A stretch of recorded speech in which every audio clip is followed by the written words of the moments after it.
France-Colombie, Arthur, c'était pas un cadeau ce match. La Colombie, énorme équipe d'Amérique du Sud, on l'a dit, finaliste de la Copa América, 3e du groupe de qualification, devant le Brésil notamment, devant l'Uruguay. C'est une équipe qui, potentiellement, peut être 8e, peut-être quart de finaliste à la Coupe du Monde. C'est une équipe qui a un gros effectif, tout le temps les qualités sud-américaines de combat, et pourtant elle a pris une danse face à l'équipe B de la France. Il faut se rendre compte de ce qu'a fait l'équipe de France, les remplaçants de l'équipe de France ce soir, parce qu'on a une équipe de France B qui a battu dans des proportions assez larges, même si la Colombie a réduit le score en fin de match, une grosse équipe de la Coupe du Monde. En fait, c'est presque insultant de parler d'équipe B pour les joueurs français qui étaient alignés dimanche soir. Il y a des noms assez incroyables. Et en fait, ce qui est assez impressionnant, c'est que c'est pas forcément un cadeau d'habitude pour ces joueurs-là d'être alignés tous ensemble, tous ces seconds couteaux. Et encore une fois, je mets des gros guillemets, d'être alignés ensemble parce que c'est des joueurs qui manquent d'automatisme. C'est pas les titulaires de d'habitude, et ça peut être un petit peu casse-gueule entre guillemets pour certains parfois. Là, franchement, on va y revenir peut-être un peu plus tard en parlant des notes que tu as attribuées au bleu, mais très peu de performances décevantes, beaucoup de joueurs qui se montrent. Beaucoup de joueurs peut-être qui se montrent au-delà de ce qu'on avait espéré, certains qui commencent difficilement, qui se reprennent très bien derrière. Non, on a vu une équipe de France extrêmement séduisante, du jeu combiné, des occasions, de la variété dans les attaques. Moi, elle m'a énormément plu, cette équipe de France. Elle m'a emballé et je pense qu'elle a embarqué un peu tout le monde avec elle. Ouais, en tout cas, nous, elle nous a embarqué, ça c'est sûr. Et on est sur une équipe de France B face à la Colombie, qui a montré plus de choses que l'équipe de France A. C'était déjà bien, attention, l'équipe de France A face au Brésil. Mais là, on a eu une espèce de fraîcheur incarnée, je trouve, par un duo, Akliouche-Cherki. Alors, ils n'ont pas tout bien fait, surtout Cherki. Il y a eu quelques pertes de balles, il y a eu quelques déchets, mais en tout cas, il y a eu de la personnalité dans cette équipe de France. Il y a eu des joueurs qui sont à la limite, on l'a dit, de la liste, et qui ont pris leur chance, qui ont vraiment saisi leur chance. Et ça prouve que même l'équipe B de l'équipe de France serait peut-être meilleur que 70% des équipes qui vont jouer la prochaine Coupe du Monde. Donc ça dit une chose, dans cette équipe B, il y en aura très peu qui débuteront la Coupe du Monde. Allez, peut-être Lucas Digne, ça sera peut-être le seul.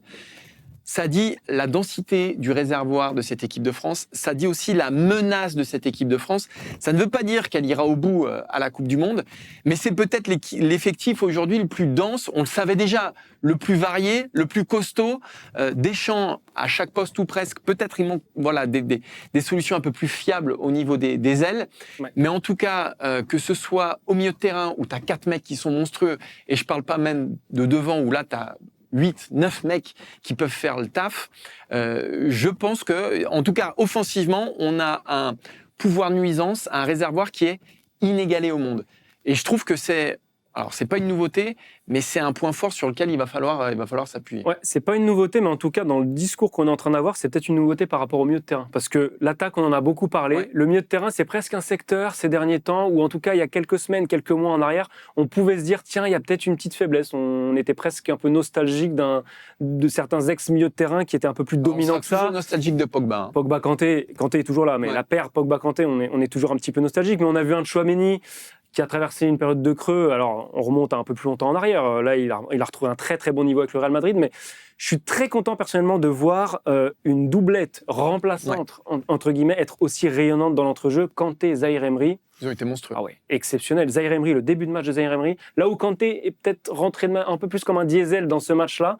Ensuite, ça a fini très, très fort. Mais Zahir Emery, d'entrée de jeu, il a son volume, comme d'habitude, mais aussi une palette technique qu'on lui soupçonnait peut-être un petit peu moins. Et je vais être tout à fait franc, alors la réalisation était encore catastrophique, on a regardé sur des petites télés, mais à un moment j'ai même confondu Zahir Emery et Cherki. Pour vous dire l'aisance technique du gars, non mais c'est vrai, Zahir Emery, il a trouvé les mecs dans les intervalles. Les passes, il casse les lignes. Non mais alors sa première période, la deuxième il a un tout petit peu baissé quand même, mais c'est pour dire à quel point ceux qu'on considère et ceux qui seront des seconds couteaux. De toute façon, ce match, il change rien dans l'esprit de Didier Deschamps. C'est-à-dire que son 11, globalement, il l'a quasiment. Il y a juste Digne, Théo Hernandez, on y reviendra. Mais Digne, Théo Hernandez, il y a peut-être un doute là-dessus. Mais si tout le monde est à 100%, si personne n'est blessé, si les mecs finissent leur saison, on va dire, logiquement et correctement, le 11, il l'a. Mais avoir ce 11-là derrière, ce 11 de remplaçant est plus fort que le 11 de 2018, par exemple. et je le dis... Au départ, en tout cas. Ouais. Au départ. Je veux dire, Zahir Emery, Kanté au milieu, on est sur un Kanté, c'est peut-être pas le Kanté 2016-2018, mais c'est quand même un très très gros Kanté. Les courses qu'il fait encore en fin de rencontre à 35 ans, il fêtait ses 35 ans aujourd'hui, c'est hallucinant. Ouais. T'as Cherki, t'as Doué qui propose aussi 2 solutions énormes. Akliouche, alors il a fait un immense match, mais je le mettrais quand même un petit peu en dessous parce que voilà, il y a d'autres choses à apporter. Il est très très bon, mais voilà, je veux dire, partout, c'est très très très costaud. Et même un Lucas Hernandez qui fait une saison très moyenne au Paris Saint-Germain, qui joue peu, enfin faut dire entre Pacho et Nuno Mendes, je vois pas où est l'espace pour lui. Bah, ce soir, il a rappelé que oh les gars, je suis là, je suis important, j'ai un vécu, je suis champion du monde, il y en a plus tellement. Et donc on a comme ça une espèce de panorama assez complet qui fait que cette équipe de France, franchement, bon courage aux adversaires. Non, puis on parle souvent des imprévus, de ces blessés, de ces forfaits de dernière minute qu'il peut y avoir. Là, on est tenté de se dire, alors tout dépend les noms, hein, mais s'il y a 2, 3 forfaits avant la Coupe du Monde, on n'aura pas une équipe de France qui sera plus compétitive. Ouais. Je veux dire, on pourra compenser ça assez facilement. Évidemment, il ne faut pas que ce soit Kylian Mbappé qui manque à l'appel. Mais ni Mike Maignan. Ni Mike Maignan, c'est peut-être la seule grosse peur autour de cette liste. Mais voilà, ça a de quoi rendre très, très confiant avant le début des hostilités. J'ai plein de questions, Arthur. Plein de questions. Alors oui, Maxime est dans le chat, il surveille. Ah oui, j'avais pas vu. Effectivement, il est là. Alors on a des sondages aussi. Hein. Alors allez-y. Par rapport à l'attaque, vous voyez des changements en fin de seconde période et qui, Cherki. Alors ceux qui ont la gueule pour rentrer en fin de match, effectivement, t'as du Cherki. Après. Il va falloir les sortir, les Olysée et les Mbappé en fin de match. Faut pas oublier, voilà. Moi, je pense que ça sera plus un Barcola, si qui démarre. Et Barcola, Cherki, Doué, pour moi, ça ressemble aux 3 options de fin de match. Alors, mets-toi juste à la place des défenseurs sénégalais, des défenseurs norvégiens. Tu t'es tapé pendant 70 minutes Dembélé, Olysée, Ekitike, et tu vois débouler Cherki, Doué, c'est un enfer. Offensivement, il n'y a pas d'égal dans le monde. À l'échelle d'une liste globale, il y a des sélections qui ont quand même un sacré vivier. Je pense notamment au Portugal, qui a quand même un effectif assez garni. Mais offensivement, personne arrive à la cheville de ce qui se fait en rapport qualité-quantité en équipe de France, je pense. Et là, quand je vois, on parle des entrants de ce soir, je vois l'entrée d'Hugo Ekitike. Effectivement, il fait une entrée de titulaire, en fait. C'est un joueur qui a tout fait, il fait une entrée extraordinaire. Donc en fait, on a encore des doutes sur qui doit être titulaire dans cette équipe et tout le monde est bon, les entrants, ceux qui démarrent. Même Marcus Thuram, on avait plus de doutes autour de lui. Il démarre difficilement, il fait encore un bon match. Et t'as de la variété. Ouais, variété dans les profils, effectivement. Variété dans les profils, c'est-à-dire si tu veux la grande tige pour mettre des coups de casque, bah tu peux mettre Ekitike, tu peux mettre Thuram. T'as les mecs qui vont te prendre la profondeur. T'as des mecs un Dembélé qui est capable de jouer partout. T'as Doué, Dembélé. Au lycée aussi, hein. C'est des mecs à Akliouche aussi. Cherki aussi, dans une certaine mesure, sont des mecs qui peuvent quasiment couvrir les 3 postes derrière Mbappé. Le seul tout petit bémol, ça me fait penser à ça, de ce soir dans l'animation offensive, je trouve, c'est que c'était légèrement plus visible que ce qu'on a vu face au Brésil, où là, vraiment, Mbappé, Ekitike, Olise, on les voyait dans les 4 coins du terrain. Oui, ça Dembélé pas ce soir. Voilà, ce soir, on a plutôt vu chacun dans son rôle, Thuram plutôt dans l'axe, les autres sur les côtés. Voilà, c'était un peu plus lisible, mais c'est vraiment pour faire dans le détail. Alors, on a une question. Il y a Yanis, qu'on connaît bien, qui nous demande sommes-nous les grands favoris pour le mondial ? Alors, non, mais il y a par contre une chose qui est très intéressante sur ce mois de mars. On voit que l'Argentine a peiné contre la Mauritanie. On voit que l'Espagne, ça a déroulé. On voit que le Portugal a peiné. Ce que je veux dire, c'est que... Pas oublier l'Angleterre aussi. Ouais, pas oublier l'Angleterre. Ce que je veux dire, c'est que il faut pas tirer des conclusions définitives de ce mois de mars. Voilà, la Coupe du Monde, ça dure 1 mois, un peu plus même maintenant, ça dure 6 semaines. Mais cette équipe de France, en tout cas, fait partie je mettrais l'Espagne au-dessus quand même, malgré tout, pour le vécu. Ils sont quand même champions d'Europe en titre. Ouais. Et puis, tu as un truc collectif qui fait qu'aujourd'hui, pour moi, ils sont au-dessus. Mais juste derrière, c'est vrai que l'équipe de France est pas loin. Et je la mets comme principal outsider à l'Espagne.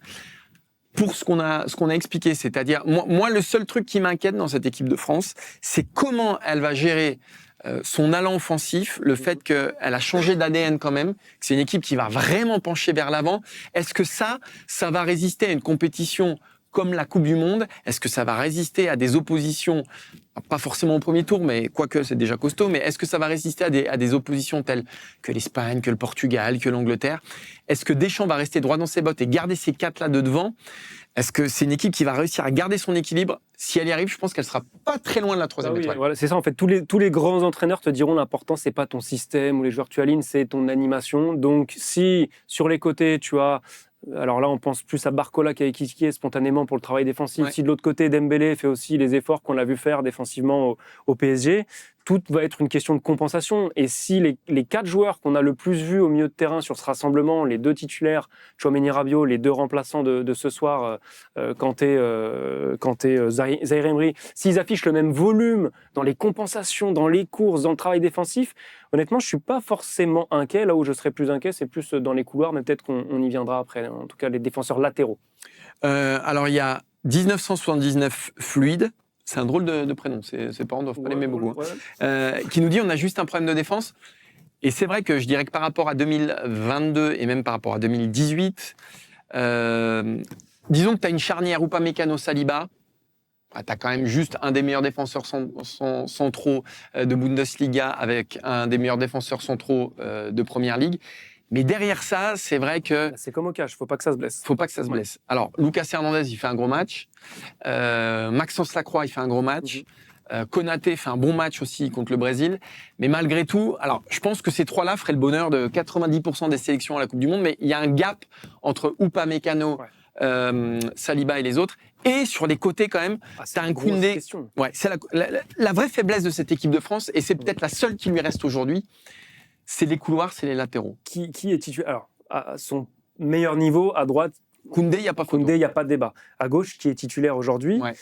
Moi, j'étais comme toi avant le match de ce soir. Je me disais, pour moi, Lucas Digne a une longueur d'avance.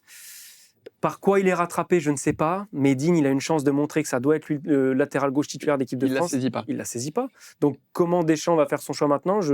À sa place, je suis un peu embêté parce que Théo, il a eu plus de largesse défensive que Lucas Digne. Et je pense qu'il en aura toujours plus. Oui. Mais Digne, ce soir, dans ce qu'il montre offensivement, je vois pas grand-chose. Et je vois aussi des pertes de balles. Je vois un peu de fébrilité, un peu de timidité. Et ça me gêne un peu. Parce que c'est quand même quelqu'un qui a de la bouteille et du vécu. Oui, mais il traverse une passe difficile aussi dans son club. Il a été remis en question. Ouais. Voilà, il est remis en question. Ouais. Et ça peut peut-être jouer.